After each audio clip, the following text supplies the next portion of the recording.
சமூக வலைத்தளத்தில் நேற்று வெளியான புகைப்படம் இது ரொம்பவே பார்த்தீங்கன்னா பரபரப்பாக ஏற்படுத்திய ஒரு புகைப்படத்தை சொல்லலாம். ரஜினிகாந்த் அவருடன் சீமான் சந்தித்தது போன்ற ஒரு படம் வெளியாயிடுச்சு. இந்த படம் உறுதிதானா உண்மைதானா அப்படிங்கிற மாதிரி பல தடவை விசாரிக்கப்படுதில்லை.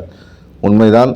ரஜினிகாந்தை சீமான் அவர்கள் சந்தித்திருக்கிறார் அப்படிங்கிற தகவல் வெளியாகிருக்கு. 2 நாளைக்கு முன்னே பார்த்ததாக ஒரு தகவலும் வெளியாகிருக்கு. இந்த சூழலில் நேற்று ஒரு பார்த்துக்கிறதாக தகவல் கன்ஃபார்ம் பண்ணியிருக்காங்க.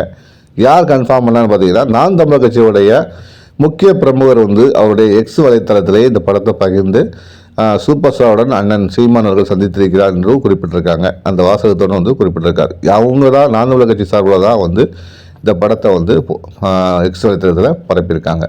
ஸோ கடந்த காலங்களில் பார்க்க பார்த்தீங்கன்னா ரஜினிகாந்த் அவர்களுக்கும் சீமான் அவர்களுக்கும் பார்த்தீங்கன்னா கருத்து வேறுபாடுகள் அதிகமாக அரசியல் வட்டாரத்தில் இருந்துனே சொல்லலாம். ஏன்னா அரசியலுக்கு ரஜினிகாந்த் வருவென்று அறிவிச்ச நாளிலிருந்து நாம் தமிழர் கட்சி சார்பில் கடும் ஏவுகணைகள் வார்த்தை போர்கள் தொடுக்கப்பட்டது ரஜினிகாந்த் மேலே. எல்லாத்துக்கும் தெரிஞ்ச ஒரு விஷயமாக தான். அதுக்கு பிறகு ரஜினிகாந்த் அரசியல் வரவில்லை என்பது வேற ஒரு விஷயம்.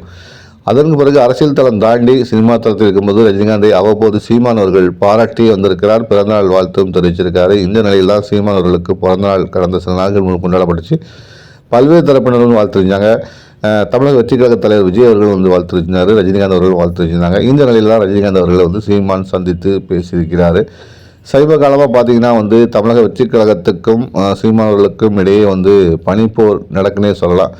ஏன்னா இளைஞர்கள் கூட்டம் 2 பேருக்குமே அதிகமாக இருக்குது. அதனால் இளைஞர்கள் கூட்டம் ஒரு பக்கம் விஜய் பக்கம் போயிருமோ, விஜய் பக்கம் கூட்டம் சீமான் பக்கம் போயிருமோன்னு ஒரு விஷயம் பரவலாக பேசப்பட்டிருக்கிற நிலையில் அவருடைய நீர்புத்த நெருப்பாக தற்போது அரசியல் பகை உருவாகிட்டுன்னு இருக்குன்னே சொல்லலாம். இந்த சூழ்நிலையில் பழைய விரோதி நட்பு இந்த அடிப்படையில் பார்க்கும்போது ரஜினிகாந்தோடைய நட்பை சீமான் புதுப்பிச்சிருக்காரோ அப்படிங்கிற மாதிரி ஒரு தளமும் வலைத்தளத்தில் பரவி விவாத பொருளாகி சூடாயிருக்குன்னே சொல்லலாம். அந்த அளவுக்கு இணையவாசிகள் இந்த படத்தை சுட்டிக்காட்டி விமர்சனம் பண்ணிகிட்டே வராங்க. ரஜினிகாந்த் ரசிகர்களும் பார்த்திங்கன்னா இந்த புகைப்படத்திற்கு வரவேற்று பதிவிட்டிருக்காங்க.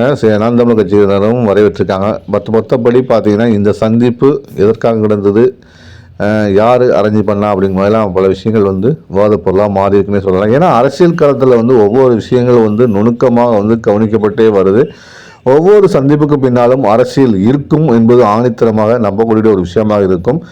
ஏனென்றால் சந்திப்பில் அரசியல் பேசவில்லை என்றாலும் சொல்லப்பட்டாலும் அரசியல் பேசப்பட்டிருக்கும் என்பதுதான் 80% உண்மையாகும். அரசியல் பேசாமல் எந்த ஒரு விஷயமும் முழுமை பெறாது. அந்த வகையில் கண்டிப்பாக இந்த ரஜினிகாந்த் சீமான் சந்திப்பில் அரசியல் பேசப்பட்டிருக்கும். அது எவ்வகையான அரசியல், தமிழக அரசியல் பற்றியதா, தேசிய அரசியல் பற்றியதா, இல்லை சமகால அரசியல் பற்றியதா, திரையுலகத்தை பற்றியதா என்பது அவர்களுக்கு தான் தெரியும்.